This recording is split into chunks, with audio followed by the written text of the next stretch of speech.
அல்ஹம்துலில்லாஹி ரப்பில் ஆலமீன் வஸ்ஸலாத்து வஸ்ஸலாமு அலா சய்யிதினா முஹம்மதின் வ ஆலிஹி வ ஸஹ்பிஹி அஜ்மஈன். அம்மா பஅத் ஃபகத் क़ால அல்லாஹு தஆலா ஃபில் குர்ஆனில் அலீம் வ ஃபீ மஹ்கமி தன்ஸீல் லவ் அன்ஸல்னா ஹாதல் குர்ஆன அலா ஜபலின் لرأيته خاشعا متصديا من خشية الله. اللهم صل على سيدنا محمد شمس الأنبياء بدر المرسلين وكتب الأولياء وافتخار المتقين هادي الأمة شفيع المذنبين شفيع يوم القيامة. الله يا هادي.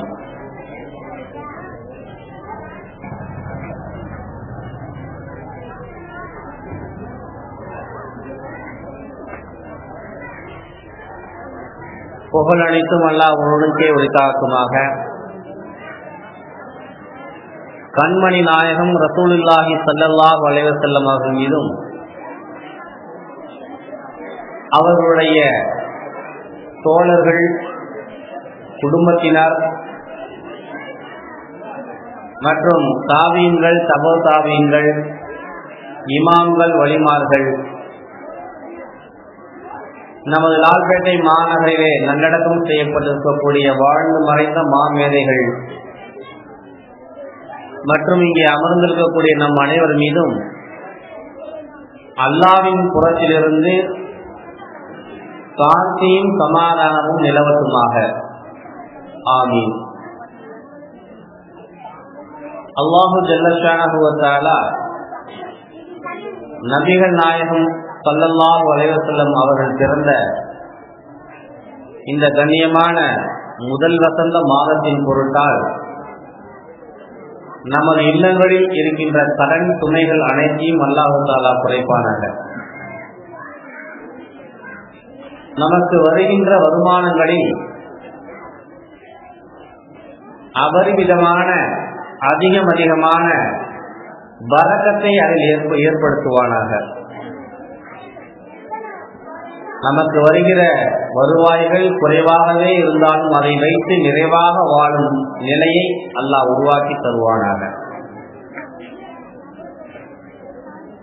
وَأَبْيَضَ يُسْتَسْقَى الْغَمَامُ بِوَجْهِهِ ثِمَالَ الْيَتَامَى حِكْمَةً لِلْأَرَامِلِ يَا رَبِّ بِالْمُصْطَفَى بَلِّغْ مَقَاصِدَنَا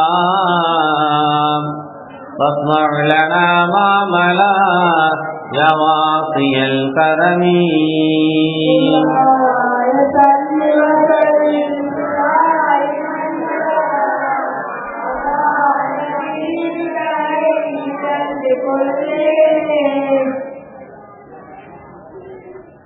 இந்த கடுமையான பணி நேரத்திலும் அந்த பணியை புறக்கணித்துவிட்டு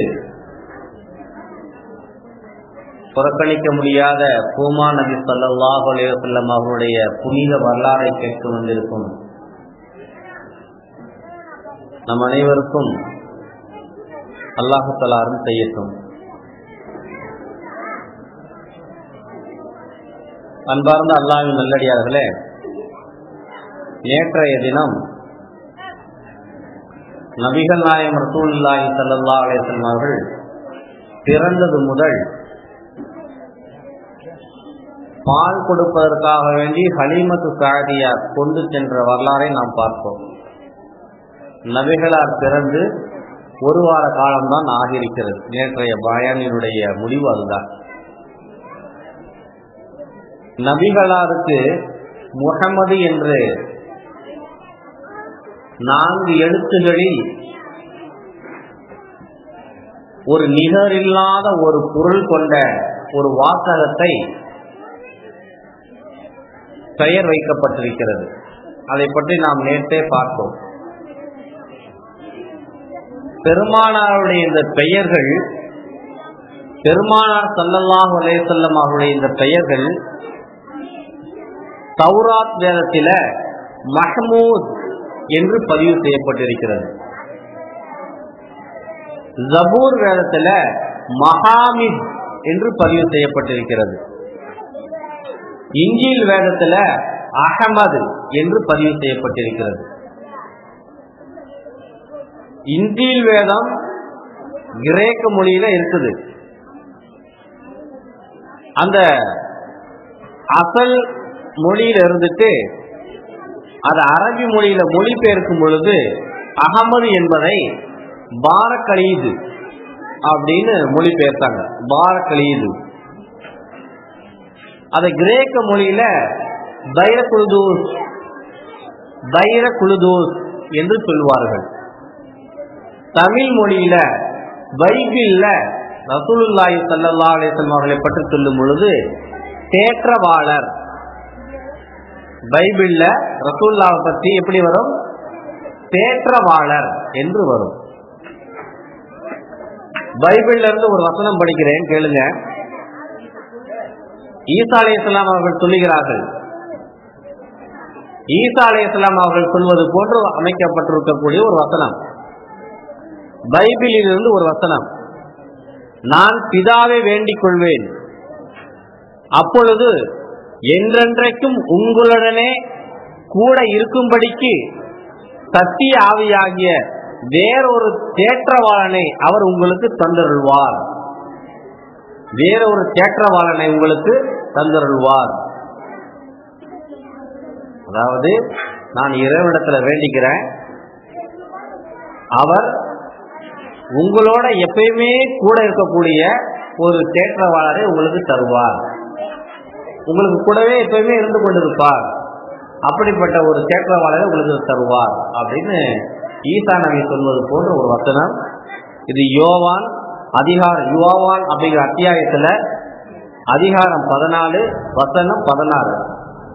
இந்த தேற்றவாளன் என்று சொல்லக்கூடிய முகமது நபியை மட்டுமே குறிக்கக்கூடிய வசனங்கள் இதே யோவான் 30, யோவான்ல 7 - 14 வரை இருக்கக்கூடிய 7 வசனங்கள்ல முகமது ரசூலுல்லாஹி ஸல்லல்லாஹு அலைஹி வஸல்லம் அவர்களை பற்றி சொல்லப்பட்டிருக்கிறது.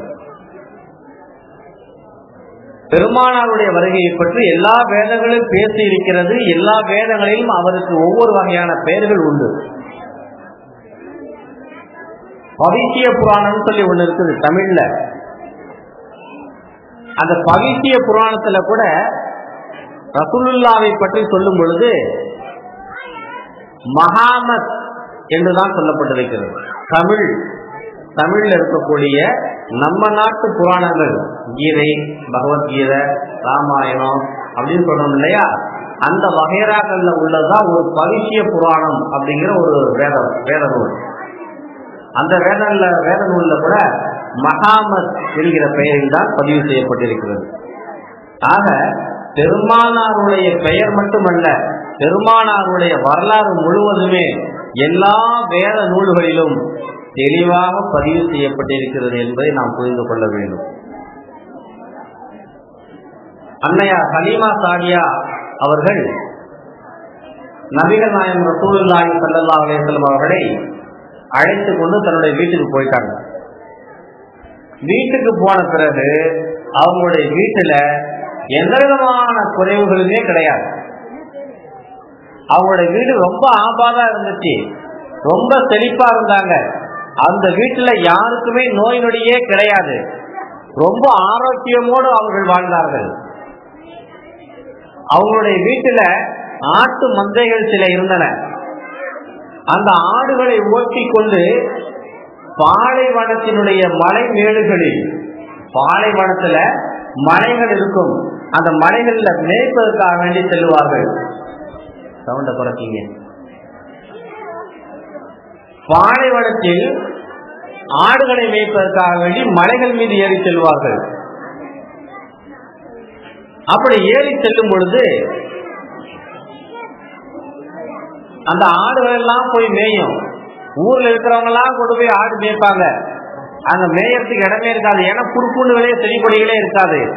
ஆனால் இந்த ஹலீமாவினுடைய ஆடுகள் நல்லா மேஞ்சி வயிறெல்லாம் தொந்தி போட்டு, ஆடுகளுக்கு ஒட்டகங்களுக்கும் வயிறெல்லாம் ரொம்பி பால் மடுவுல பால் சுரத்து கொண்டு ஆடுகள் அப்படி வரும், திமிரிக்கிட்டு வெளியே வரும், ஊருக்குள்ள வரும். அப்ப இந்த மற்றவர்கள் எல்லாம் இந்த ஹலீமாவுடைய ஆடுகளை பார்த்து விட்டு சொல்லுவார்கள், அட பாதி பயலுடா, எங்கடா போய் ஆட்டை மேய்க்கிறீங்க நீங்கெல்லாம்? ஹலீமாவுடைய ஆடு எங்க மேயுது அங்க போய் நீங்க மேய்ங்க. ஹலீமாவுடைய ஆடுகள் எல்லாம் நல்லா சாப்பிட்டு நல்லா கொழுத்து போய் வருது. நம்முடைய ஆடுகள் காலையில எப்படி போனுச்சு அதே போலவே மாலையில் திரும்புகின்றது.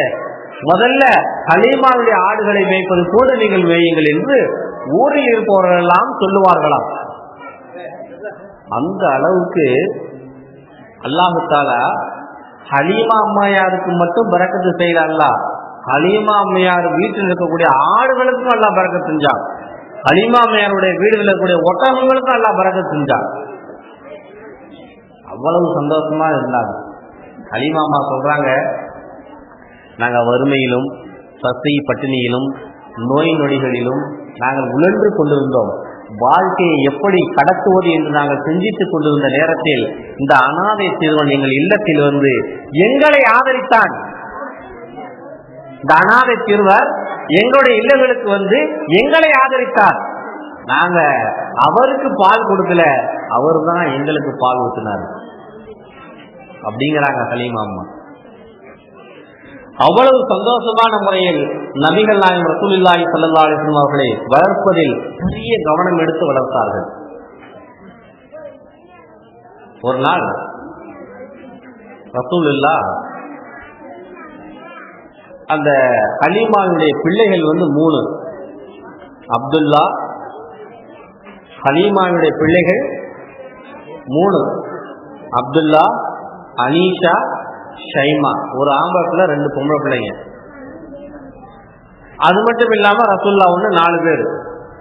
இந்த 4 பேரும் சேர்ந்து அந்த மலை காடுகள்ல அந்த கிராமங்கள்ல சந்தோஷமா உலாவி சிரித்து விளையாண்டு கொண்டிருப்பார்கள்.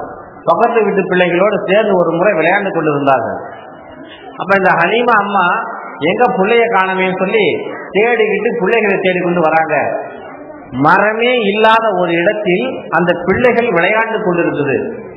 அப்ப ஹலீமா அம்மா பக்கத்துல வந்து மகளை பார்த்து சொல்லுது, ஏமா ஷைமா, உனக்கு அறிவில்லை? இந்த மாதிரி கடுமையான வெயில்ல வந்து உட்கார்ந்துக்கிட்டு விளையாண்டுக்கிட்டு இருக்கிறீங்க.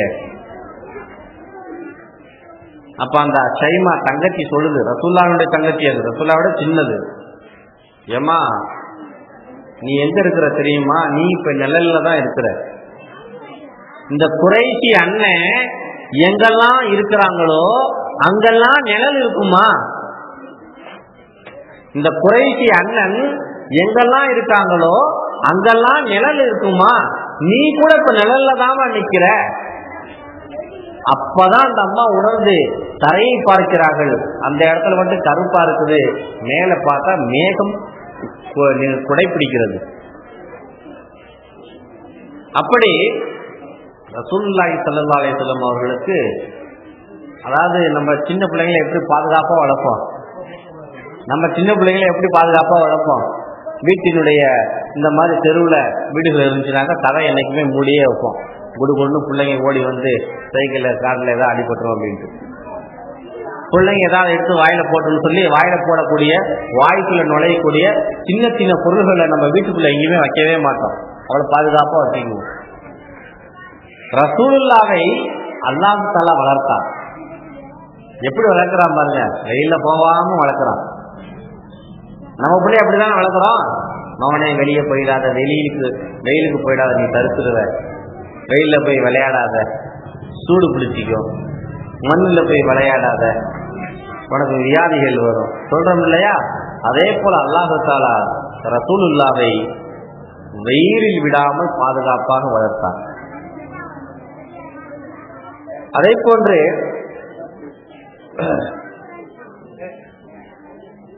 ரசூலுல்லாஹி ஸல்லல்லாஹு அலைஹி வஸல்லம் அவர்களுக்கு ஒரு 2 வயசு இருக்கும். 2 வயசு இருக்கும் பொழுது குழந்தைகளோடு குழந்தைகளாக ரசூலுல்லாஹ் விளையாண்டு கொண்டிருக்கும் பொழுது திடீர்னு ஜிப்ரீல் அலைஹிஸ்ஸலாம் அவர்கள் வந்தார்கள். மனித உருவத்துல வந்து ரசூலுல்லாஹ் மட்டும் அப்படி தூக்கி கையில வச்சுக்கிட்டு அந்த பிள்ளைகளை விரட்டி விட்டார். ஓடுங்கடா எல்லாம் அப்படின்னு, எல்லாம் ஓடி போயிட்டாங்க. ரசூலுல்லாவை தூக்கி கொண்டு ஒரு மரத்துக்கு பின்னால் கொண்டு போய் வைத்து ஹார்ட் ஆபரேஷன், நெஞ்ச பிளந்தார். பிளந்து ஹார்ட்டை மட்டும் அப்படின்னு மெதுவா அதோட ஜாயின்ல இருக்கும்போது அப்படியே மெதுவா வெளியே எடுத்து அதோடு இதயத்தோடு ஒட்டி கொண்டிருந்த ஏதோ ஒரு சின்ன கட்டியை, ஏதோ ஒரு சின்ன சதை துண்டை வெளியே பிச்சி போட்டுவிட்டு அவர்கள் சொன்னார்கள், ஹாதா ஹல்லுல் ஷைத்தான மின்க, இதுதான் உனக்கும் ஷைத்தானுக்கும் உள்ள தொடர்பை ஏற்படுத்தக்கூடியது, இதை நான் திட்டிவிட்டேன்.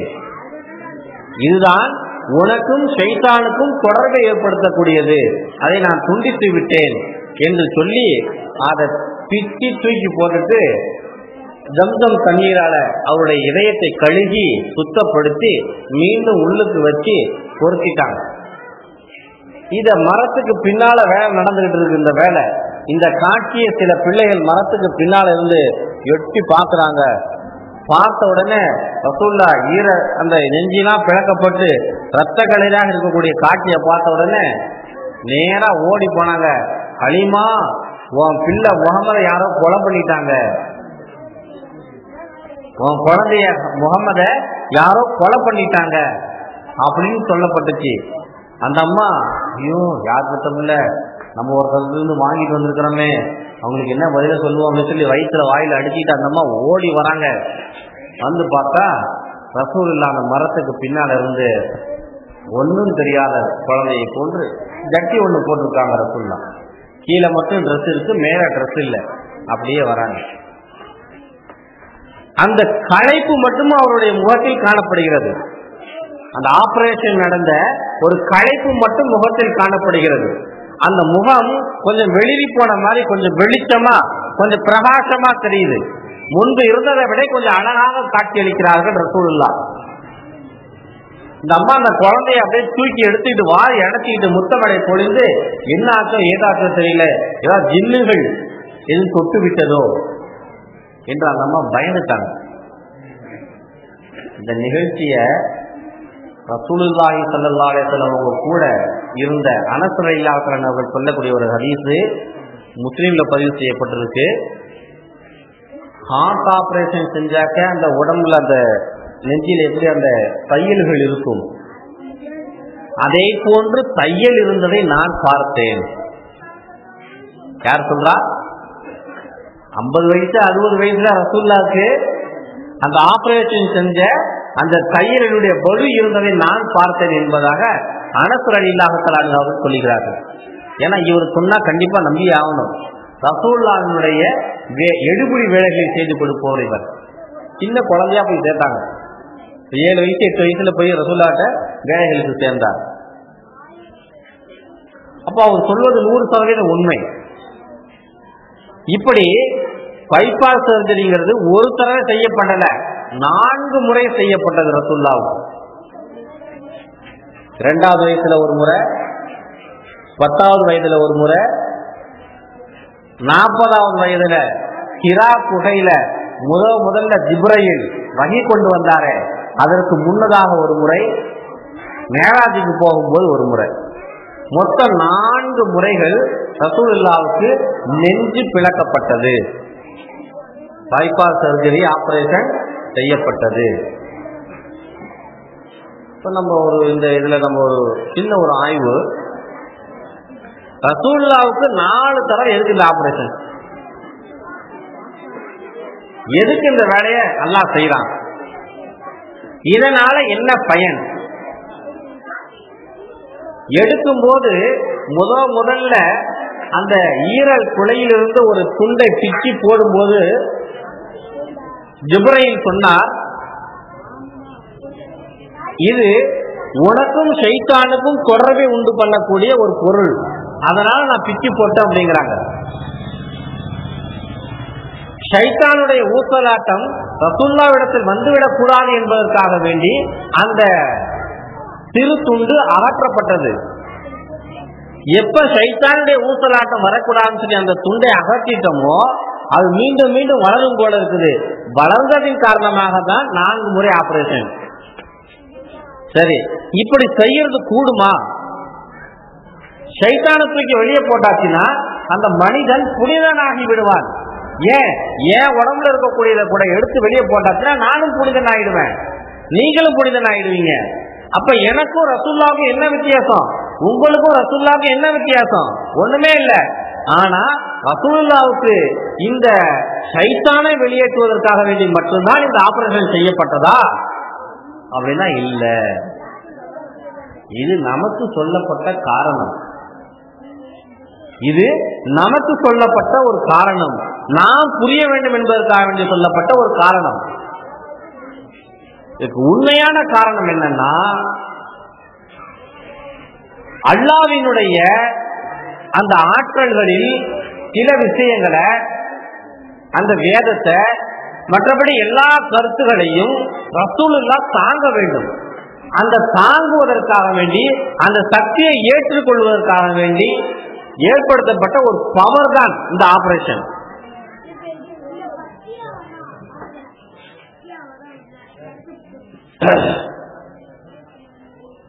அதனால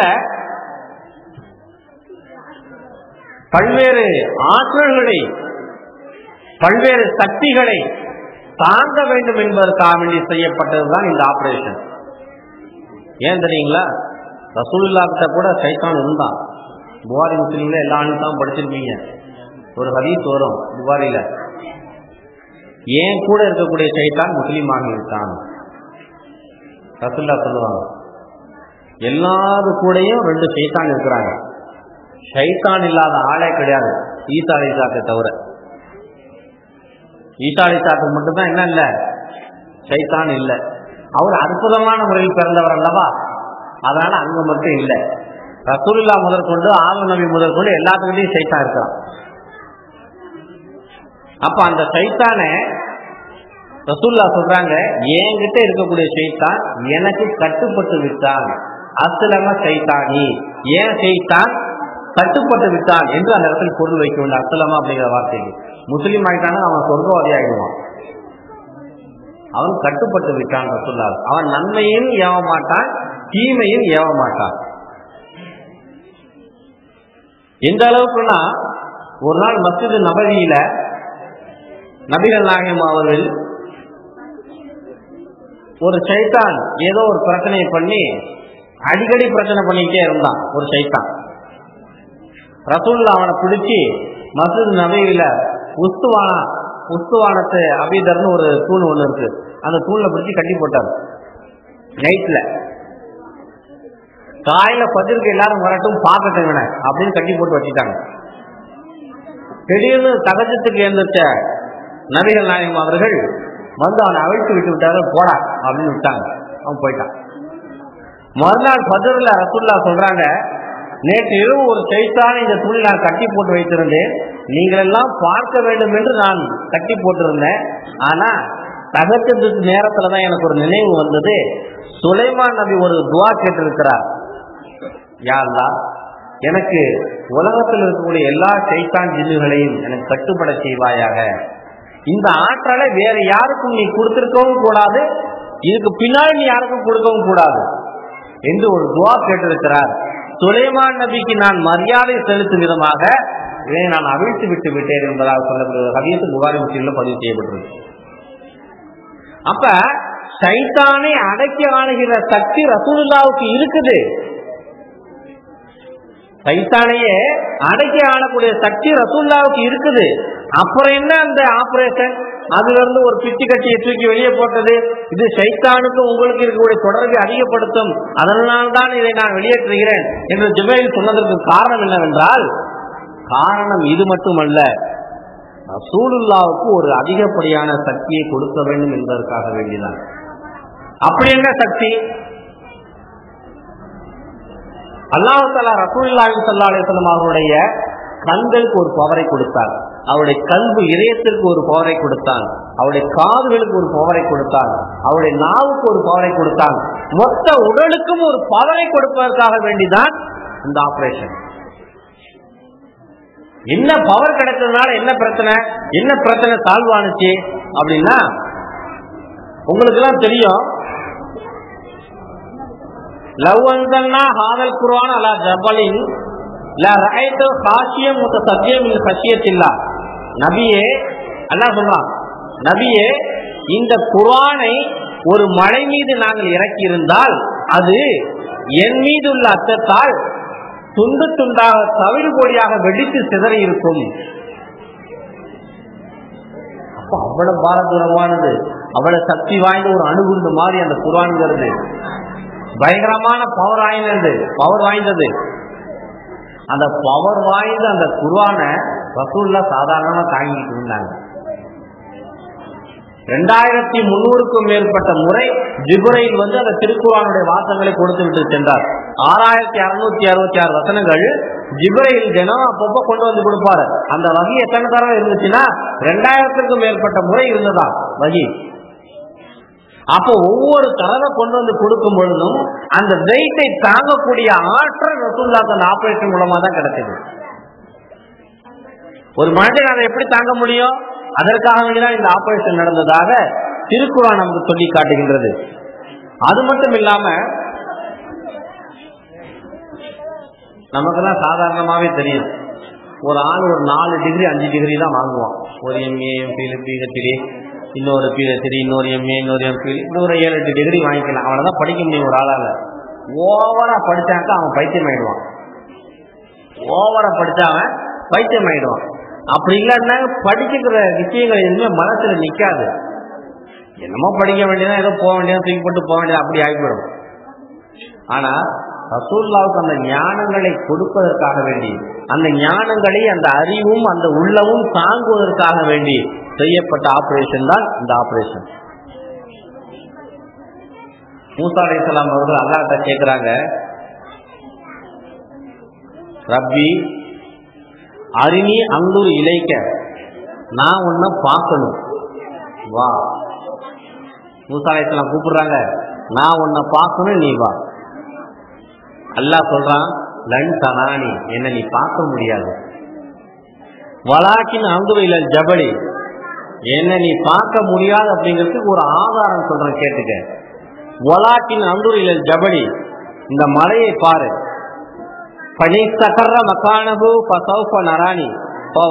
தராணி, நான் வரும்பொழுது இந்த மலை எந்த சேதமும் ஆகாமல் அப்படியே இருந்தால் என்ன நீ பார்ப்பாய். சரி அல்லாஹ். மூசா அலைஹிஸ்ஸலாம் அவர்கள் புறப்பட்டு தூர் சீனா மலையில போய் நிக்கிறாங்க. அல்லாஹ் தஆலா வரன்னு சொல்லிட்டான். அல்லாஹ் தஆலா வர முதல் வானத்தில் இருந்து கொண்டு அல்லாஹ் தஆலா தனது பேரொளியில் ஒரு சின்ன நூலளவு பேரொளியை அந்த மலை மீது செலுத்தினார். அல்லாஹ் வரல, அல்லாஹ் அங்கேதான் இருக்கிறான். வானத்தினுடைய கதவு லேசா அப்படி திறக்கப்பட்டுச்சு. அந்த கதவு வழியா அல்லாஹ்வுடைய பேரொளி கொஞ்சம் அந்த மலை மேல விழுந்துச்சு, அவ்வளவுதான். கதவை திறக்கும் போது வெளிச்சம் உள்ளுக்கு வருது இல்லையா, ஓட்டைகள் வழியாக, அந்த மாதிரி கொஞ்சம் வெளியே வந்துச்சு, அவ்வளவுதான். பலம்மா தஜல்லா ரப்பகுலில் ஜபலி, அல்லாஹ் தன் பேரொளி அந்த மலை மீது செலுத்திய போது ஜஅலஹு தக்கா, அது சுக்கு நூறா உடஞ்சி போச்சு. அந்த மலை எரிஞ்சு நாசமா போச்சு. வஹர்ர மூசா சைகா, மூசா மூர்ச்சையாகி கீழே விழுந்து விட்டார் என்பதாக 743வது வசனம் சொல்லி காட்டுகின்றது. மூசா நபியால அல்லாஹு தஆலாவை நேரடியாக பார்க்க முடியவில்லை. அல்லாஹ்வினுடைய அந்த ஒளியை இந்த மழை தாங்க முடியவில்லை. அல்லாஹ்வை பார்க்கவே இல்லைங்கிறது வேற, அல்லாஹ்வினுடைய ஒளியில் ஒரு பகுதியை பார்க்கவே இல்லை. ஆனால் நமது நாயகம் ரசூலுல்லாஹி ஸல்லல்லாஹு அலைஹி வஸல்லம் அவர்கள் மேராஜுக்கு போயிருக்கும் பொழுது பக்கத்துல நின்று பேசிட்டு வந்தாங்க. காப கௌசைன், அந்த வில்லினுடைய அப்படி இழுக்கும் பொழுது அந்த நான் இரண்டு இப்படி நெருங்கி வருமே, அந்த மாதிரி நெருங்குவது போன்று நெருங்கி பார்த்து விட்டு பேசிக்கிட்டு வந்தார்கள். அப்ப அந்த பவர் எங்க இருந்து வந்திருக்குது? இந்த ஆபரேஷன் செஞ்சதுனாலதான் அந்த பவர் வந்திருக்குது. இந்த பவரை கொடுப்பதற்காக வேண்டிதான் அல்லாஹ் தஆலா அந்த ஆபரேஷனே செஞ்சிருக்கிறான். நாளைக்கு அல்லாஹ் தஆலா நாளைக்கு ரசூலுல்லாஹ் அல்லாஹ்வை சந்திக்க வேண்டும், அந்த குர்ஆனை தாங்க வேண்டும் என்பதற்காக வேண்டிதான் இந்த ஆபரேஷன். அதே போல ரசூலுல்லாஹ்வுடைய காதுகள் இருக்கு பாத்தீங்களா, அதுக்கு ஒரு தனி பவர் இருக்கு, தனி சக்தி இருக்கு. புகாரில ஒரு ஹதீஸ் வரும், ரசூலுல்லாஹ்வும் சில தோழர்களும் ஒட்டகத்து மேல ஏறி போயிட்டே இருந்தாங்க. ஒரு பாலைவனத்துல, ஒரு கிராமத்துல. திடீர்னு ரசூலுல்லாஹ்வுடைய ஒட்டகம் ரசூலுல்லாஹ்வை கீழே தள்ளி விட்டு விட்டது. ரசூலுல்லாஹ் கீழே விழுந்துட்டாங்க. உடனே சஹாபாக்கெல்லாம் அறக்க பறக்க ஓடி வந்து, யார் ரசூலுல்லாஹ் என்னாச்சு என்னாச்சு என்னாச்சு, ஏன் குதிரை இப்படி, ஏன் இப்படி இந்த ஒட்டகம் உங்களை தள்ளியது? ரசூலுல்லாஹ் சொன்னாங்க, இந்த இடத்துல 2 பேர் அடக்கம் செய்யப்பட்டிருக்கிறார்கள், அவர்கள் கடுமையான வேதனைக்குள்ளாக்கப்பட்டிருக்கிறார்கள். அந்த சப்தத்தை நான் கேட்கிறேன், நான் கேட்பது போன்ற இந்த ஒட்டகமும் கேட்கிறது. அதனால அந்த சத்தத்தை கேட்டோம்னா ஒட்டகம் பயந்து போய் என்னை கீழே தள்ளிருச்சு. ஒரு தடவை ரசூலுல்லாஹி ஸல்லல்லாஹு அலைஹி வஸல்லம் அவர்கள் ஒரு கபர்ஸ்தான்ல போய் நின்று கொண்டு சொன்னார்கள், இந்த கபருக்கு அடியில் இங்கு நிகழக்கூடிய சப்தத்தை நான் கேட்பது போன்று நீங்கள் கேட்டால் கபர்ஸ்தான் பக்கமே நீங்கள் எல்லாம் வரமாட்டீர்கள் என்பதாக ரசூலுல்லாஹி ஸல்லல்லாஹு அலைஹி வஸல்லம் சொன்னார்களாம். ஆக ரசூலுல்லாஹ்வினுடைய அந்த காதுக்கு ஒரு தனி சக்தியை கொடுக்க வேண்டும் என்பதற்காக வேண்டிதான் இந்த ஆபரேஷன். அதே போல ரசூலுல்லாஹ்வுடைய இதயம் எதையும் தாங்கும் இதயமாக அது மாறுவதற்காக வேண்டியதான் ஒரு ஆபரேஷன். புகாரில ஒரு ஹதீஸ் வரும், தஹஜ்ஜுடைய நேரத்துல ஆயிஷா அம்மா, என்னங்க நேரமாக்கி எழுந்து தொழுவுங்க அப்படின்னு சொல்றாங்க. இப்ப ரசூலுல்லாஹ் சொல்றாங்க, என்னுடைய கண்கள் தான் தூங்கிக் கொண்டிருக்கிறது, என் இதயம் விழித்துக் கொண்டே இருக்கிறது ஆயிஷா. என் கண்கள் தூங்கிக் கொண்டிருக்கிறது, என் இதயம் விழித்துக் கொண்டே இருக்கிறது ஆயிஷா என்று சொன்னார்கள். ஆக இதயம் அப்படிப்பட்ட ஒரு பவரை பெறுவதற்காக வேண்டியதான் அந்த ஆபரேஷன். அதே போல ரசூலுல்லாஹி ஸல்லல்லாஹு அலைஹி வஸல்லம் அவர்கள் 23 வருடம் பேசி இருக்கிறார்கள். அந்த பேச்சுகள் எல்லாம் இன்று புகாரி, முஸ்லிம், திருமதி, அபூ தாவூத், இப்னு மாஜா, பைஹகி, தாரமி, முஸ்னத் அஹ்மது சொல்லி பல்வேறு வடிவங்களில் நம்மிடத்தில் இருந்து வருகிறது. ரசூலுல்லாஹ்வுடைய அந்த பேச்சு எவ்வளவு அதிகமாக பேசியிருப்பாங்க தெரியுங்களா? ஒரு நாள் பாத்தீங்கன்னாக்கா திடீர்னு உலக அழிவை பற்றியே ஒரு நாள் பேசிக்கிட்டு இருப்பாங்க. திடீர்னு மறுநாள் பாத்தீங்கன்னா மறுமை நாளை பற்றியே பேசிக்கிட்டு இருப்பாங்க. ஒரு நாள் பாத்தீங்கன்னா எதிர்காலம் எப்படி இருக்கும் என்பது பற்றியே பேசிக் கொண்டிருப்பார்கள். ஒரு நாள் பாத்தீங்கன்னா முற்கால நபிமார்களுடைய வரலாறாகவே சொல்லிக் கொண்டிருப்பார்கள். அவ்வளவு அந்த ஊர் மக்களுக்கு புது செய்திகள். இவ்வளவு செய்திகளையும் தாங்கக்கூடிய அந்த இதயம் எப்படி இருக்க வேண்டும், அது அந்த பவரை தாங்கிக் கொண்டு இருக்க வேண்டும் என்பதற்காக வேண்டிதான் இப்படிப்பட்ட ஒரு ஆபரேஷன் நடந்ததாக வரலாறு நமக்கு சொல்லி காட்டுகின்றது. ஆகவே அன்பார்ந்த அல்லாஹ்வின் நல்லடியார்களே, இப்படி ரசூலுல்லாஹி ஸல்லல்லாஹு அலைஹி வஸல்லம் அவர்களுக்கு 4 முறை நெஞ்சு திறக்கப்பட்டிருக்கிறது. ஒன்று 3வது வயதுல, 2 வயசு முடிஞ்சு 3வது வயதுல, இன்னொன்று 10வது வயதுல, இன்னொன்று நபித்துவம் பெற்ற அந்த 40வது வயதில் அந்த நாளில் 4வது மிஅராஜுடைய இரவில்.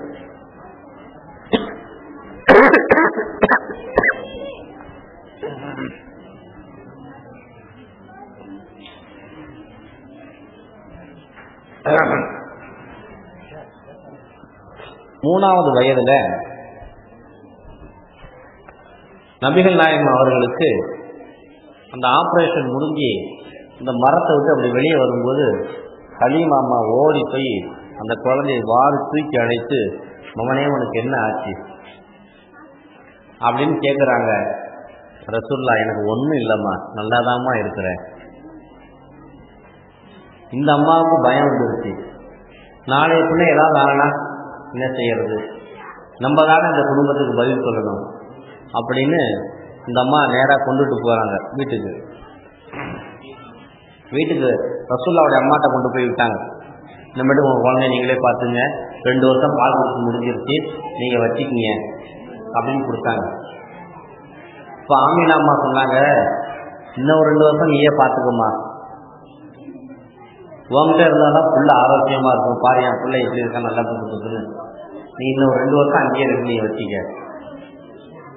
இந்த அம்மா சொன்னாங்க, இந்த அம்மா ஹலிமா அம்மா சொல்லுவாங்க, எனக்கு மனசே இல்லை இந்த பிள்ளையை கொடுக்கறதுக்கு.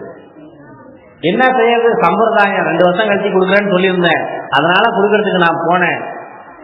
அங்க போனாக்க நான் என்னுடைய மனசுல என்ன நினைச்சிருந்தனோ அதே போல அவங்க என்கிட்டயே அந்த குழந்தையை திரும்ப கொடுத்து விட்டார்கள். எனக்கு ரொம்ப சந்தோஷமா இருந்துச்சு. திரும்ப கொண்டுட்டு வந்து அந்த குழந்தையை நான் 2 வருட காலம் பார்த்து கொண்டேன். ரசூலுல்லாவுக்கு 4 வயசு. திரும்ப கொண்டு போய் இந்த அம்மா ஹலீமா அம்மா நம்ம ரசூலுல்லாவுடைய தாய் ஆமினா அம்மையார்கிட்ட கொடுத்து விட்டாங்க.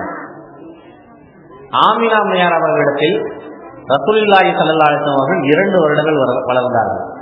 6 வயசு வரலும் அம்மா கிட்ட இருந்தாங்க. குழந்தை பிறந்து மொத்தமே 6 வருஷம் ஆகுது.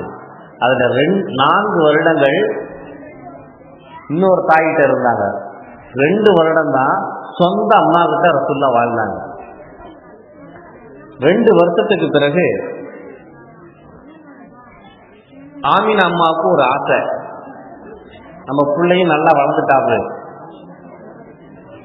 இந்த நேரத்துல அப்துல்லா தனது கணவர் இறந்து போன அந்த இடத்தை போய் நேரம் பார்த்துட்டு தனது பிள்ளையை அந்த கணவருடைய கபருக்கு அடியில் காட்டி விட்டு, கபரை காட்டி கொடுத்து விட்டு அழைத்து வருவோம் அப்படின்னு அந்த அம்மாவுக்கு ஒரு ஆசை.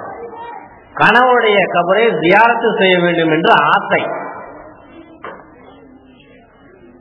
அப்துல் முத்தலிப் கிட்ட சொன்னாங்க, அதுல என்ன இருக்குது, போயிட்டு வரலாம். தாத்தா கிட்ட ரசூலுல்லாஹ்வுடைய தாத்தா சொல்லப்பட்டுச்சு, அதுல என்னமா போயிட்டு வரலாம். மதீனாவுக்கு பக்கத்துல அப்துல்லா அவருடைய கபர் இருக்கிறது. ஏறத்தாழ மக்காவுக்கு மதீனாவுக்கும் 500 கிலோமீட்டர் தூரம். இங்க இருந்து புறப்படுறாங்க அப்துல் முத்தலிப், ஆமினா அம்மையார், ரசூலுல்லாஹ், இவங்களுடைய அடிமை பெண் உம்மு ஐமன், 4 பேரும் ஒட்டகங்களில் புறப்பட்டு செல்கிறார்கள். நேரா போனாங்க, கபரை பார்த்தாங்க, ஜியாரத்து செய்தார்கள். 6வது வயசுல ரசூலுல்லாஹ்வினுடைய 6வது வயசுல முதல்ல தனது தந்தையினுடைய கபரை தான் முதல்ல ஜியாரத்து செய்யறாங்க. 6வது வயசுலயே ஜியாரத்து செஞ்சிருக்கிறாங்க. இந்த ஜியாரத்தை செஞ்சுட்டு மதீனாவுல ரசூலுல்லாஹ்வுடைய மாமன்மார்கள் நிறைய பேர் இருக்கிறாங்க.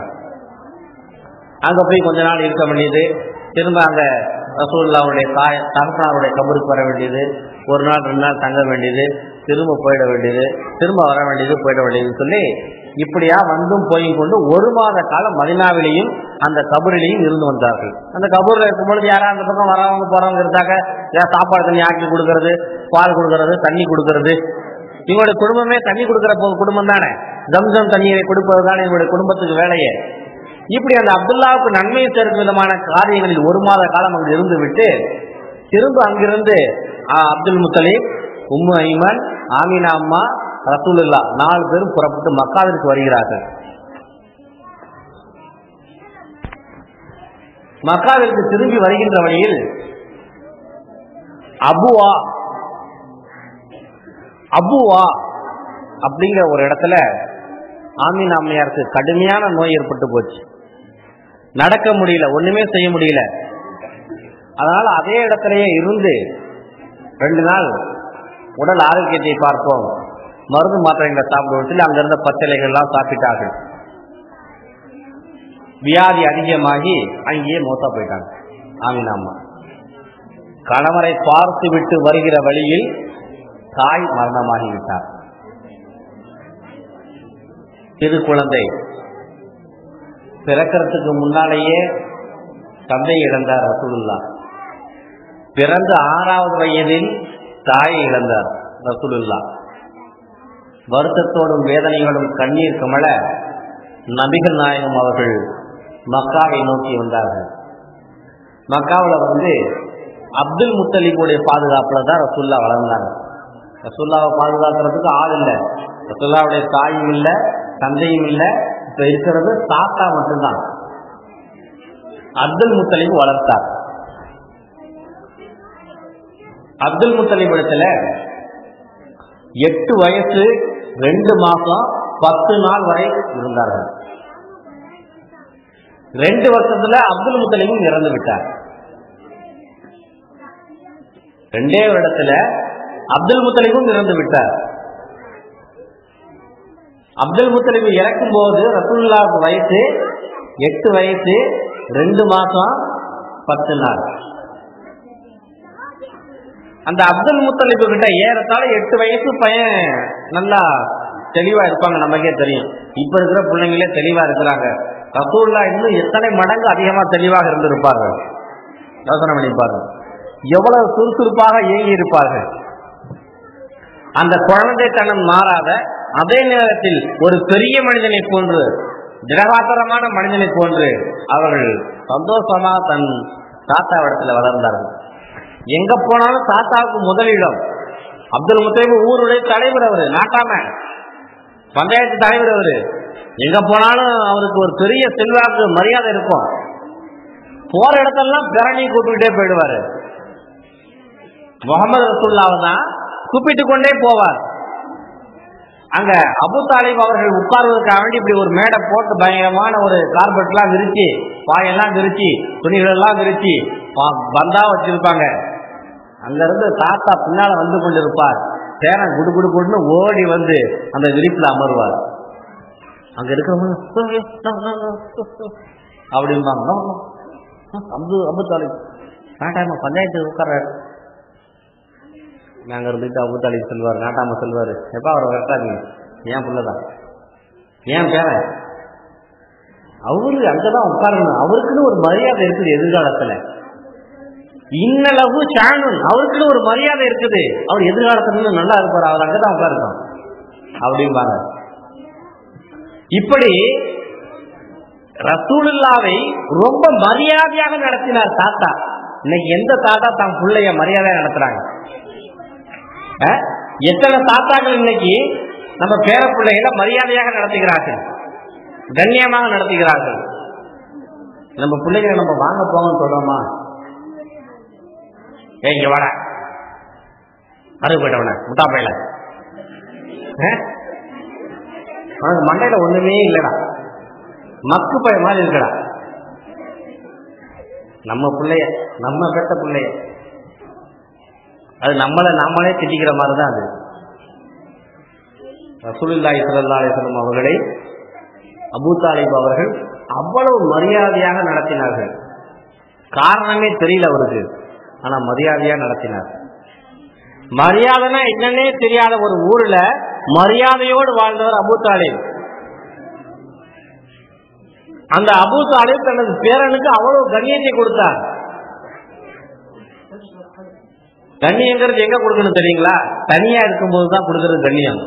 10 பேர் இருக்கும்போது, சுபேர் இங்க வாப்பா, வீட்டுல போய் அம்மாட்ட ஒரு 100 ரூபா பணம் வாங்கிட்டு வா.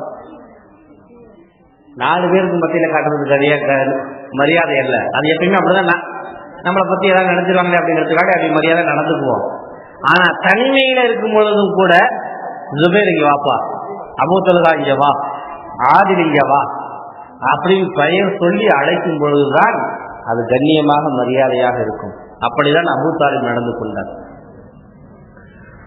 நம்ம பிள்ளைகளுக்கு நாம தான் கண்ணாடி, நமது பிள்ளைகளுக்கு நாம் தான் கண்ணாடி, முகம் பார்க்கும் கண்ணாடி. நாம் அந்த பிள்ளைகளிடத்தில் எப்படி நடந்து கொள்கிறோமோ அப்படிதான் அவர்கள் நடந்து கொள்வார்கள் பிற்காலத்தில். பைபிள்ல ஒரு கதை வரும். என்னடா அஜித் அடிக்கடி பைபிள்ங்கிறான்னு நினைக்காதீங்க. ஒரு 2 வருஷம் எம்ஏ பிலாசபி அண்ட் ரிலீஜன் சொல்லி மாதிரி காமராஜர் யூனிவர்சிட்டியில படித்தேன். உலகத்தில் இருக்கக்கூடிய மதங்கள் எத்தனை இருக்குது, அந்த மதங்கள் எல்லாம் என்ன சொல்லுது, எந்த மூலக்கருத்தை சொல்லிக்கிட்டு இருக்குது அப்படின்னு அது ஒரு படிப்பு. அதனால எல்லா மதங்களை பத்தியுமே ஒரு ஆய்வு வருது. அப்படி படித்ததுனால எல்லா மதங்கள்ல இருக்கக்கூடிய செல்லு முள்ளு, பம்பு, சண்டை சச்சரவுகள், பிரச்சனைகள் எல்லாமே நமக்கு தெரியும். அதனால சொல்றேன்.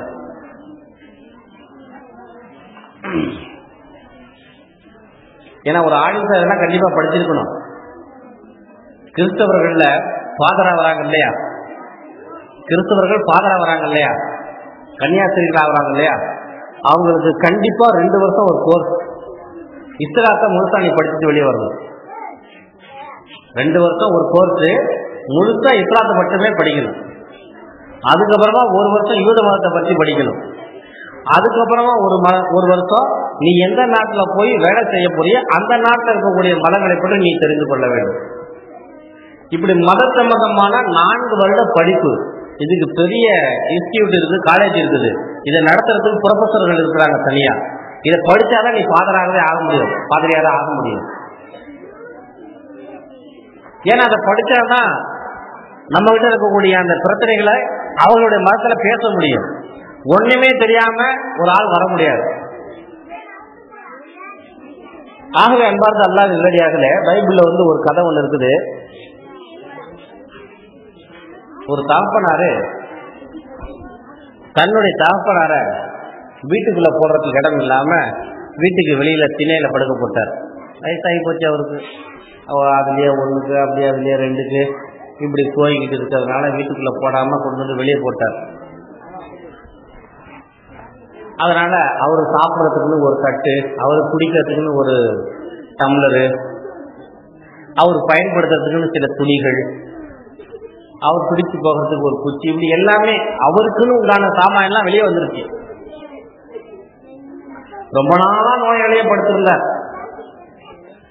அவருடைய அந்த நோயாளியினுடைய மகன் வீட்டில இருந்து மருமக கவனிக்க மாட்டேன்ட்டான். உங்க அப்பனை நான் பார்க்க முடியாது, போயா அப்படின்ட்டான். அதனால பெத்த கடமைக்கு மகன் என்ன செஞ்சான், சாப்பாடு தண்ணி கஞ்சி போக்குவரத்து எல்லாம் அங்கிருந்து ஒரு நல்ல பாத்திரத்துல கொண்டுட்டு வந்து இங்க இருக்கிற அலுமினிய பாத்திரத்துல ஊற்றி எப்பா குடிப்பா அப்படின்பா. அப்பாவுக்கும் ஒரு பாத்திரத்தை ஒதுக்கி வச்சுட்டான். அவர் அதில் தான் குடிச்சிக்குவாரு, அதில் தான் தண்ணி குடிச்சிக்குவார், டம்ளர்ல அப்படியே வச்சுக்கிட்டு இருந்தார். ஒரு கட்டத்தில் மூத்தா போயிட்டான். அந்த பெரியவர் மூத்தா போயிட்டார். இந்த தினம் சாப்பாடு தண்ணி கொண்டுட்டு வரும்போது கூடவே பேரப்பிள்ளை ஒருத்தன், அந்த பெரியவருடைய பேரப்பிள்ளை வந்து போயிட்டு இருப்பார். இறந்து போன பிறகு அவருடைய துணிமணிகள் போக்குவரத்து எல்லாத்தையுமே கட்டி தூக்கி போட்டார். அந்த சாப்பிட்ற தட்டும் அந்த டம்ளர் மட்டும் அங்க கடந்துச்சு. அந்த இறந்து போன அந்த தாத்தாவையும் கொண்டு போய் அடக்கம் செஞ்சாச்சு. அந்த தட்டையும் டம்ளரையும் இந்த பேனை பத்திரமா எடுத்துக்கிட்டு வீட்டுக்குள்ள போனான். அப்ப அப்பாக்காரர் பார்த்தார், இதை எதுக்குடா கையில எடுக்கிற, கொண்டு தூக்கி போடு. இதை எதுக்குடா கையில எடுக்கிற, கொண்டு போய் தூக்கி போடு. சும்மா இருப்பா, நாளைக்கு உனக்கு வேணும் இல்ல, நாளைக்கு உனக்கு வேணும் இல்ல இது அப்படின்னா.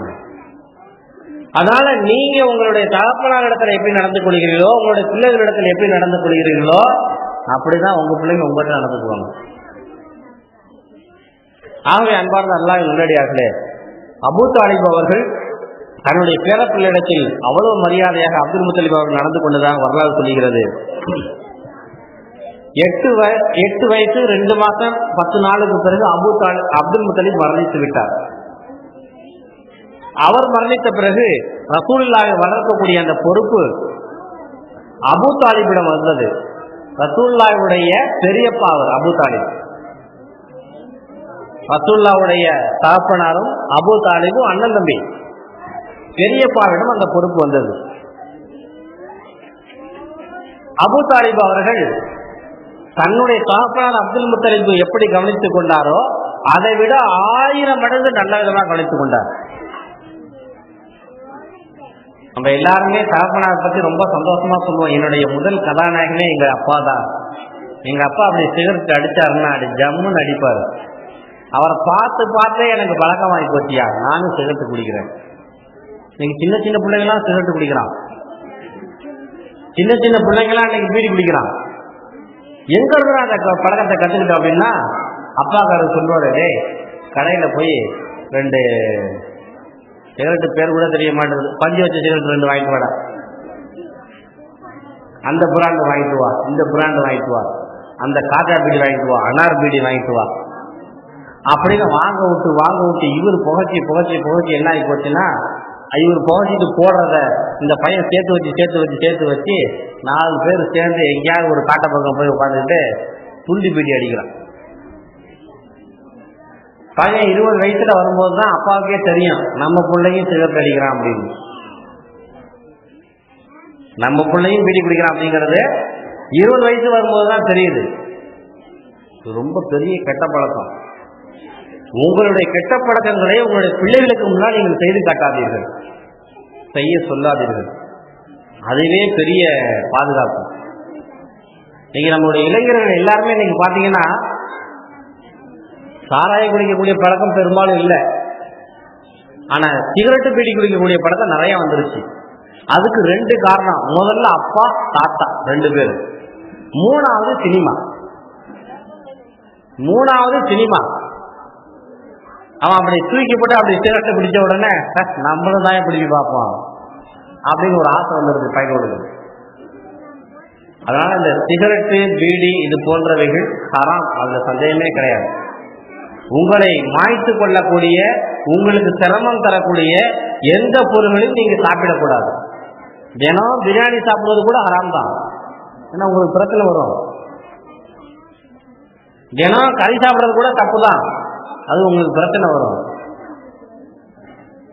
அதனால இந்த மாதிரி தினம் நீங்க நம்ம இந்த சிகரெட்டு பிடிக்கக்கூடிய அந்த பழக்கத்தை நாம் தவிர்க்க வேண்டும். இங்கே சிகரெட்டு குடிக்கிறாங்களா இல்லையான்னு தெரியல, நான் ஒருத்தரையும் பார்த்ததில்லை, பொதுவா சொல்றேன். அப்படி அபூ தாலிப் அவர்கள் ரசூலுல்லாஹி ஸல்லல்லாஹு அலைஹி வஸல்லம் அவர்களை 9 வயது முதல் 40 வயது வரை ரசூலுல்லாஹை பாதுகாத்தார்கள். ஏறத்தாழ 31 வருஷம் ரசூலுல்லாஹி ஸல்லல்லாஹு அலைஹி வஸல்லம் அவர்கள் அபூ தாலிபுடைய பாதுகாப்பில் இருந்தார்கள். இது ரசூலுல்லாஹ்வுடைய ஒரு பொற்காலம். ரசூலுல்லாஹ்வுக்கு தகப்பனாக இருந்திருந்தா இப்படி பார்த்திருப்பாரான்னு சொல்ல முடியாது. ரசூலுல்லாஹ்வுடைய தகப்பனார் அப்துல்லா இருந்திருந்தா அப்படி பார்த்திருப்பாரா என்று சொல்ல முடியாது. அவ்வளவு அழகாக பார்த்து கொண்டார். அவருக்கு எந்த விதமான சிரமங்களையும் கொடுக்காமல் பார்த்து கொண்டார். ஒரு சமயம் மக்காவுல கடுமையான பஞ்சம். அப்துல் முத்தலிப் இறந்து போன கொஞ்ச நாளையிலேயே மக்காவுல கடுமையான பஞ்சம். அந்த பஞ்சத்தின் போது கிராமத்துல சொட்டு தண்ணி கிடையாது, ஆடு மாடுகள் எல்லாம் செத்து கொண்டிருக்கின்றன, வயல் வரப்புகள் எல்லாம் வறட்சியில் மூழ்கி கிடக்கின்றன, காடு கரைகள் எல்லாம் அப்படியே பொசுங்கி போய் கிடக்குது. ஒரு இடத்துல கூட ஒரு மரத்துல இலைகள் கிடையாது. அப்படியே வறட்சினாலும் வறட்சி, பயங்கரமான வறட்சி. ஆங்காங்கே தண்ணீர் இல்லாததின் காரணமாக ஆடுகளும் மாடுகளும் ஒட்டகங்களும் இறந்து கொண்டிருக்கின்றன. அப்படி ஒரு கடுமையான வறட்சி அந்த ஊர்ல. ஊர்ல இருக்கிறவங்க எல்லாம் நாட்டாம அபூ தாலிப் கிட்ட வந்து இந்த மாதிரி இருக்குது, நாம போய் ஊரை விட்டு ஒதுக்குப்புறமா போய் ஒரு மழை வேண்டி பிரார்த்தனை செஞ்சுட்டு வரலாம், துவா செஞ்சுட்டு வரலாம் அப்படின்னு ஊரெல்லாம் கிளப்பி கொண்டு ஊருக்கு ஒதுக்குப்புறமா ஒரு இடத்துல போய் சென்று அவர்கள் துவா கேட்கிறார்கள். அப்ப கூட்டு துவாவா அபூ தாலிப் கேட்கிறார். தன்னுடைய மகன் ரசூலுல்லாவை தூக்கி அப்படி மேல போட்டுக்கிட்டாங்க, தனது வலது புறத்துல தோள் புஜத்துல அப்படி போட்டுக்கிட்டாங்க. ரசூலுல்லாவுக்கு அப்ப 9வது வயசு நடந்து கொண்டிருக்கிறது. அப்துல் முத்தலிப் இறந்து போன நேரம். அப்படி மேல தூக்கி போட்டுக்கிட்டாங்க. ரசூலுல்லாவினுடைய அந்த முதுகு பகுதி வானத்தை நோக்கி இருக்குது. ரசூலுல்லாஹ்வுடைய மேல் புறத்துல ஆடை கிடையாது, கீழே மட்டும் தான் ஒரு டவுசர் போட்டிருக்கிறாங்க, மேல் பகுதியில ஆடை கிடையாது. அந்த திறந்த மேனியை அபூ தாலிப் தோள் மேல் போட்டுக்கொண்டு, யா அல்லாஹ், இந்த பிள்ளையெல்லாம் தண்ணி இல்லாம கஷ்டப்படுது, நீ மழை கொடுக்க மாட்டியா?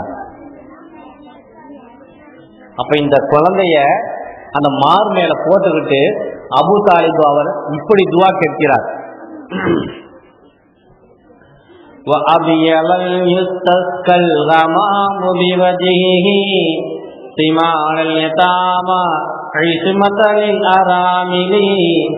அப்படின்னு ஒரு துவா. இவர் அழகர் அல்லவா,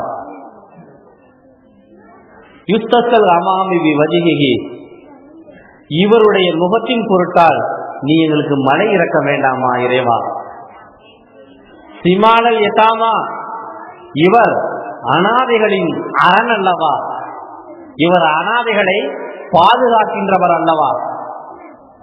இஸ்மத்தலில் அராமிலி, இது இவர் விதவைகளின் காவலர் அல்லவா. அபூ தாலிபு யதார்த்தமா தன் மகனை அவர் புகழ்ந்து படிக்கிறார் 8 வயசுல. இவரே எத்தீம் அனாதை, ரசூலுல்லாவே எத்தீம் அனாதை, இவரு போய் எந்த அனாதையை காப்பாத்திருப்பார் அந்த நேரத்தில்? இவர் எந்த கைம்பெண்களுக்கு, விதவை பெண்களுக்கு வாழ்வு கொடுத்திருப்பார் 9 வயசுக்குள்ள? இவர் யதார்த்தமாக படித்த கவிதை. ஆனால் இந்த கவிதை பிரகாரமே பிற்காலத்தில் ரசூலுல்லாஹ் வாழ்ந்தார்கள். இதை பார்த்தோம்னா அபூ தாலிப என்ன நினைக்க வேண்டியது இருக்கு, பெரிய வடிவில்லா இருப்பாரா போல இருக்கு அப்படின்னு நினைக்க வேண்டியதா இருக்கு. அவருடைய செயல்பாடுகள் எல்லாமே இஸ்லாத்துக்கு தகுந்த மாதிரி, இஸ்லாத்துக்கு உகந்த மாதிரி தான் இருந்துச்சு. ஆனா கடைசியில் அவர் முஸ்லீமே ஆகல. கடைசி அவர் இஸ்லாத்தில் இணையில்லை. லா இலாஹ இல்லல்லாஹ் முஹம்மது ரசூலுல்லாஹ் என்ற கலிமாவை மட்டும் மொழியவில்லை. ஆனா இஸ்லாத்தினுடைய கொள்கை கோட்பாடுகள் அத்தனை பின்பற்றி நடந்தார். அதாவது வீட்டு வாசலை திறக்காம வீட்டுக்குள்ள போய் உட்கார்ந்துருக்கார். கதவு வாசலை மட்டும் திறக்காம வீட்டுக்குள்ள இருக்கிறார் அபூ தாலிப். ஆனா நம்ம கிட்ட என்ன, கதவை திறந்துக்கிட்டு தான் உள்ளுக்கு போகணும். கதவு தான் லா இலாஹ இல்லல்லாஹ் முஹம்மது ரசூலுல்லாஹ்ங்கிற கலிமா. இவர் கலிமாவை மட்டும் சொல்லவில்லை. அப்படி ஒரு கவிதையை படித்து முடித்த உடனே மழை கொட்டுன்னு கொட்டுது. அங்கே குழுமி இருந்த மக்கள் எல்லாம் நனைந்து விட்டார்கள். மழை அவங்க யாருமே எதிர்பார்க்கவே இல்லை. மழை அங்க யாருமே எதிர்பார்க்கல. ஏதோ ஒரு 4 நாள் கழிச்சு மழை வரும், ஒரு 10 நாள் கழிச்சு மழை வரும், 1 மாசம் கழிச்சு மழை வரும் அப்படின்னு தான் எல்லாரும் எதிர்பார்த்தாங்க. அவங்களுக்கு அவங்க மேலேயே நம்பிக்கை இல்லை. இன்னைக்கு துவா கேட்டதுமே இப்பவே மழை வந்தது நம்பிக்கை இல்லை. ஏன்னா நம்பிக்கை இருந்ததா எல்லாரும் கொடை எடுத்துட்டு போயிருப்பாங்க. எல்லாம் சாதாரணமா தான் போனாங்க. அங்க ரசூலுல்லாஹ்வினுடைய முதுகு பகுதியை, அந்த ரசூலுல்லாஹ்வினுடைய முதுகு பகுதியில் இருக்கக்கூடிய அந்த எலும்புகளை காட்டிக்கொண்டு இறைவனிடத்திலே பிரார்த்தனை செய்த உடனேயே இறைவன் மழையை இறக்கினான். அபூ தாலிபுக்கு அந்த இடத்துல ஒரு மரியாதை தூக்குனுச்சு. அப்ப தூக்குன மரியாதை தான். அபூ தாலிபு துவா செஞ்சா மழை கூட பெய்ப்பா. அபூ தாலிபுக்கும் அல்லாஹ்வுக்கும் ஏதோ ஒரு லிங்க் இருக்கு, தொடர்பு இருக்குது அப்படின்ட்டு அன்னையிலிருந்து அபூ தாலிப் மேல ஒரு தனி மரியாதை அவர்கள் வைத்துக் கொண்டார்கள். அல்லாஹ் தஆலா அந்த மரியாதை ஏற்படுத்தினான், உண்டு பண்ணினான். ஏன்? இந்த அனாதை சிறுவரை காப்பாற்றக்கூடியவர் இவர் அல்லவா. இவரை காப்பாற்றணுமே, இவரை பாதுகாக்கணுமே. இவரை பாதுகாக்கணும்னா என்ன செய்யணும்? இவருக்கு கொஞ்சம் புகழை உண்டு பண்ணணும் சமுதாயத்துல. கடைசி வரையிலும் ரசூலுல்லாஹ்வை கொலை செய்வதற்கு எத்தனையோ முயற்சிகளை மேற்கொண்டார்கள். எல்லாத்துக்கும் எதிராக நின்றது, முட்டுக்கட்டையாக நின்றது அபூ தாலிபு தான். அபூ தாலிப் மேல அவ்வளவு மரியாதை ஊர் ஜனங்க வச்சிருந்தாங்க. அதன் காரணமாக தான் அபூ தாலிபை மீறி செயல்படுவதற்கு யாரும் முன் வரவில்லை. ரசூலுல்லாஹ்வை கொலை செய்வதற்கு முன் வரவில்லை. அப்படி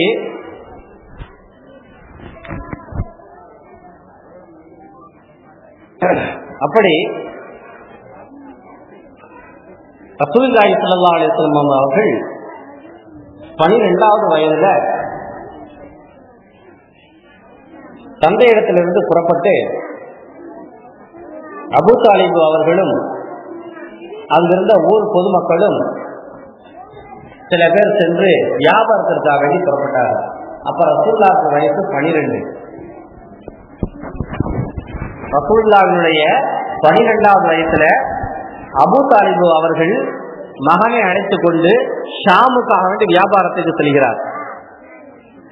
ஷாமுக்கு வியாபாரத்துக்கு போகும் பொழுது புஷ்ரா அப்படிங்கிற ஒரு பகுதியில போய் தங்கி இருக்கிறார். ஏன்னா அங்க நைட்டு வந்தோம்னா ஒரு இடத்துல தங்கிடுவாங்க. அப்படி புஷ்ராங்கிற ஒரு இடத்துல போய் தங்கியிருந்தாங்க. அங்க தங்கி இருக்கும் பொழுது அது ஒரு இடம் எப்படியாப்பட்ட இடம்னா, அங்க ஒரு துறை பகீரான்னு சொல்லி ஒருத்தர் இருந்தார். அந்த பகீரா அப்படிங்கிற பாதிரியாருடைய உண்மையான பெயர் வந்து ஜர்ஜீஸ். என்ன பேரு? ஜர்ஜீஸ். அப்ப அவர் வந்து ஒரு சின்னதா ஒரு ஆசிரமம் அமைச்சு பக்கத்துல ஒரு பெரிய பூந்தோட்டம் மாதிரி ஒரு பார்க் மாதிரி அமைச்சு வச்சிருந்தார். அந்த பார்க்ல போய் இந்த வியாபாரிகள் போய் தங்கிக்குவாங்க. ஒரு 2 நாள் 1 நாள் தங்கி இருந்துட்டு ரெஸ்ட் எடுத்துட்டு திரும்ப அங்கிருந்து புறப்பட்டு போவாங்க. அபு தாலிபும் முகமது ரசூலுல்லாவும் மக்காவை சேர்ந்த சில நபர்களும் அங்க போய் தங்கி இருக்கிறாங்க. இவங்க போய் சேர்ந்தது இரவு நேரம்.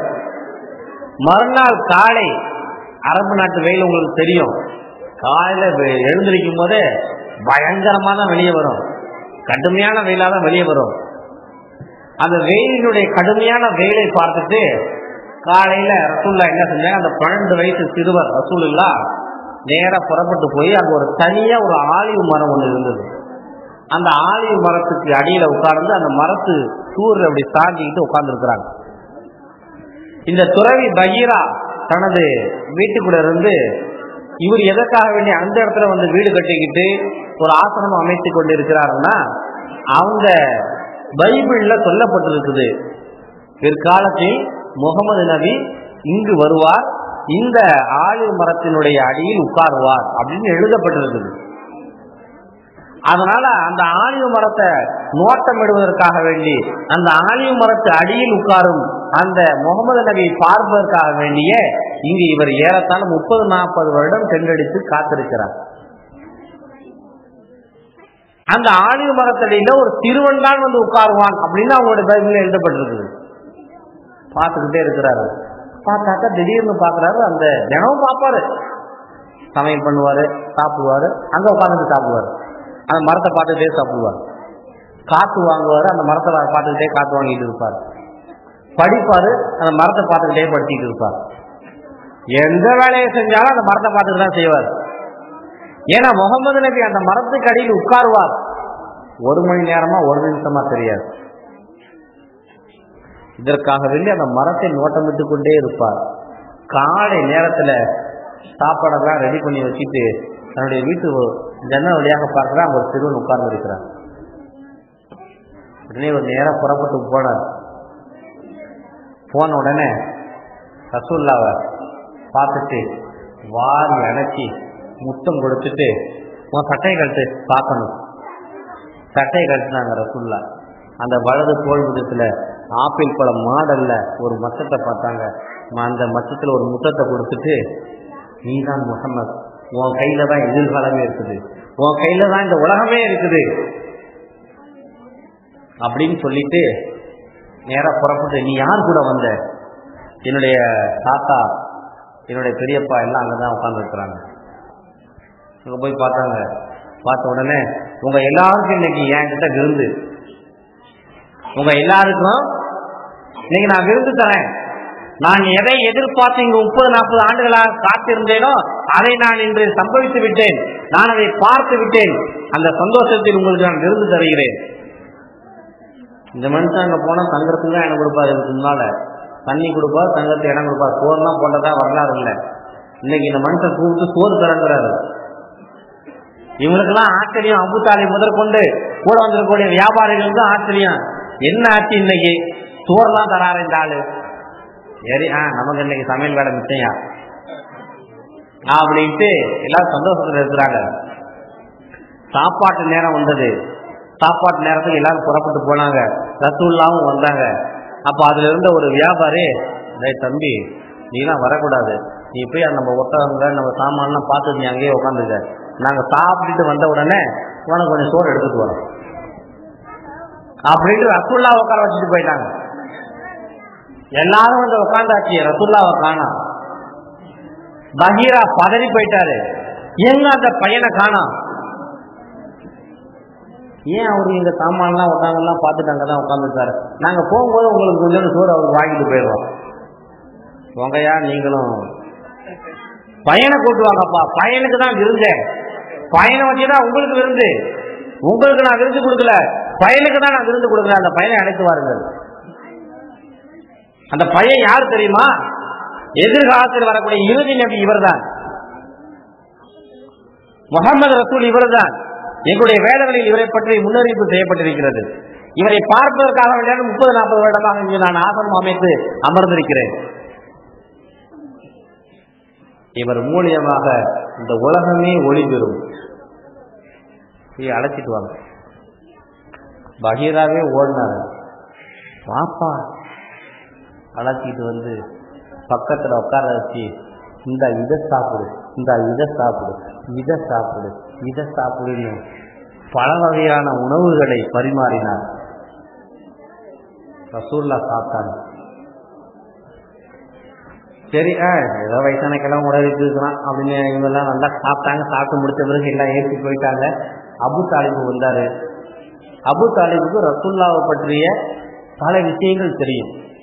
இந்த பையன் மேல என்னமோ ஒண்ணு இருக்குது, எதிர்காலத்துல என்னமோ நடக்க போகுது, சில அங்கங்க சில காட்சிகள் நடக்கும் இல்லையா, வித்தியாசமா நடக்கும் இல்லையா, எல்லாருக்கும் நடக்கிறது இல்லாம வித்தியாசமா நடக்கும். அந்த காட்சியெல்லாம் இவர் பார்த்திருக்கிறார்.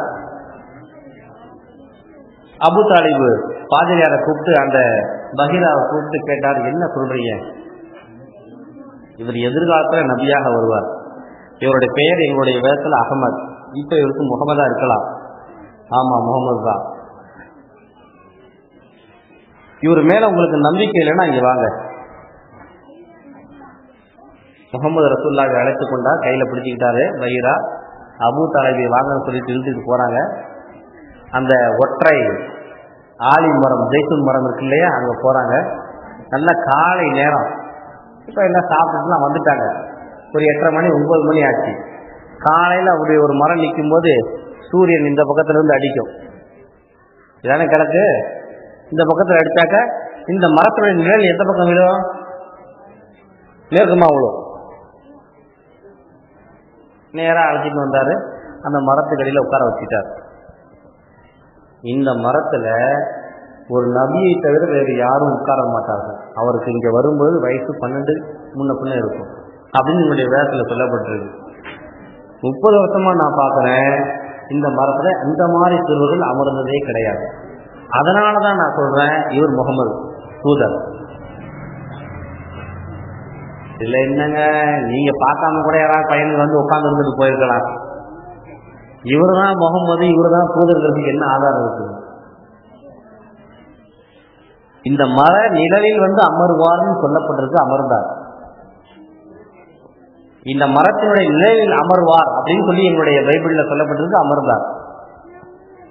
இப்ப பாருங்க அப்படின்னு சொல்லி ரசூலுல்லாஹை இழுத்து கொண்டு வந்து மேற்கு புறமாக அமர வைத்தார். கிழக்கு புறமாகவே அமர வைத்தார். கிழக்குல வந்து வெயில் அடிக்குது, மேற்கு பக்கமா அந்த நிழல் விழுந்திருக்கும். நிழல்ல உட்காருவாருனாரு, நிழல்ல தான் உட்கார்ந்து இருந்தாரு ரசூலுல்லாஹ். இப்ப ரசூலுல்லாஹை கொண்டுட்டு வந்து கிழக்கு பக்கத்துல உட்கார வச்சுட்டாரு. இப்ப நிழல் எங்க இருக்கும்? எப்பவும் போல மேற்கு பக்கத்துல தான் இருக்கும். சூரியன் மேற்கு பக்கமா போகும்போது அந்த நிழல் கிழக்கு பக்கமா வரும். இப்ப ரசூலுல்லாஹ் வந்து நிழல்ல வெயில்ல வந்து உட்கார்ந்துட்டாரு. மரம் அங்கேயேதான் இருக்குது, ஆனா அந்த நிழல் மட்டும் திரும்பி வருகிறது. அப்படியே ஆலிவ் மரத்தினுடைய நிழல் மட்டும் கிழக்கமாகவே வருகிறது. ரசூலுல்லாஹ் எங்க உட்கார்ந்து இருக்கிறாங்களோ அதே இடத்துக்கு அந்த நிழல் மட்டும் வந்து நிழல் தருகிறது. எப்படி சாத்தியம்? மரமே புடுங்கிட்டு கிழக்கமா போனாதான் நிழல் வரும். நிழல் மட்டும் மாற்ற முடியுமா? பெரிய அதிசயம் இது. அபூ தாலிப் அதை பார்த்து ஆச்சரியமாகி விட்டார். இது இயற்கைக்கு எதிரானது. இந்த நிழல் இயற்கைக்கு எதிரானது, அது இறைவனுக்கு சாதாரணமானது. கண்டிப்பா நான் நம்புகிறேன்.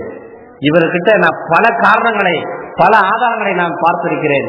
ஆனால் இது நான் பார்த்தவையிலேயே மிகப்பெரியது என்று சொன்னதாக சொல்லிட்டு அப்ப பாதிரியார் சொன்னாரு, இவரை நீங்க அழைச்சிக்கிட்டு ஷாமுக்கு போனீங்கன்னா அங்க இருக்க யூதர்கள்லாம் காலி பண்ணிடுவாங்க, அதனால நீங்க இவரை அழைச்சிட்டு போகாதீங்க, இப்படியே நீங்க இவரை ஊருக்கு அனுப்பி விட்டுடுங்க அப்படின்னு சொன்னார்.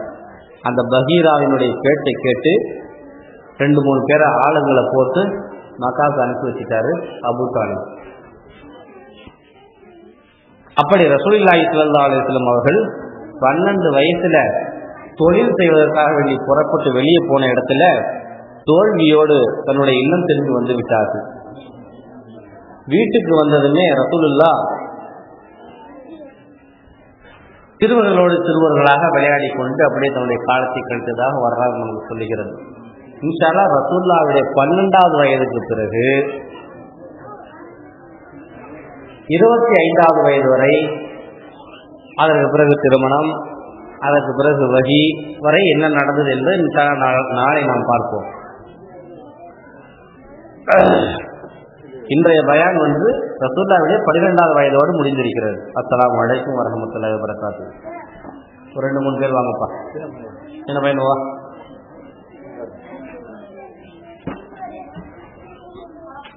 அல்ல அடியில் இருந்து எடுறா.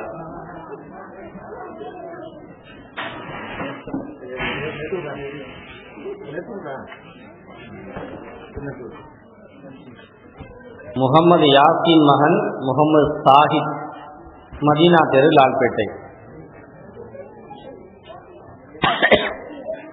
ஹதீஜா சன்னாப் அஹமதுல்லா, தோப்பு தெரு. அப்துல் மஜீது சன்னாப் சஃபியுல்லா, தெற்கு தெரு. 55 35 தெற்கு தெரு. நேற்று ரசூலுல்லாஹி ஸல்லல்லாஹு அலைஹி வஸல்லம் அவர்கள் இறந்து போகும்போது என்ன சொத்துக்களை விட்டு சென்றார்கள்? அவங்களுடைய தகப்பனார், ரசூலுல்லாஹுடைய தகப்பனார் 5 ஒட்டகம், ஒரு சிறிய ஆட்டு மந்தை, ஒரு அடிமை. ரசூலுல்லாஹ்வுக்கு பிரசவம் பார்த்த, ரசூலுல்லாஹ்வுடைய தாய் ஆமினாவுக்கு பிரசவம் பார்த்தது யார்? அஷிஃபா. ரசூலுல்லாஹ்வோடு சேர்த்து குழந்தைகளில் பேசியவர்கள் எத்தனை பேர்? 5 பேர். அப்படிங்கிறது நேற்றைய கேள்வி. பதில் இந்த வாய்ப்பு தேர்வு செய்யப்பட்டது. இன்றைய 3 கேள்விகள்.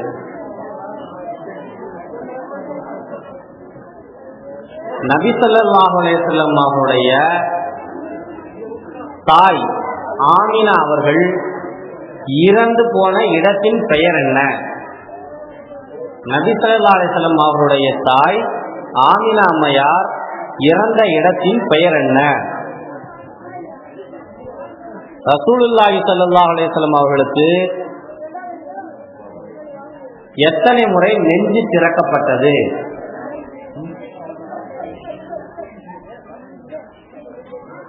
நபியை பைபிளில், நபி ஸல்லல்லாஹு அலைஹி வஸல்லம் அவர்களை பைபிளில் தமிழ் மொழியில் எப்படி கூறப்பட்டுள்ளது? நபி ஸல்லல்லாஹு அலைஹி வஸல்லம் அவருடைய பெயரை பைபிளில் எப்படி கூறப்பட்டுள்ளது? இதுதான் இன்னைக்கு 3 கேள்விகள். அஸ்ஸலாமு அலைக்கும் வரஹ்மத்துல்லாஹி வபரகாத்துஹு.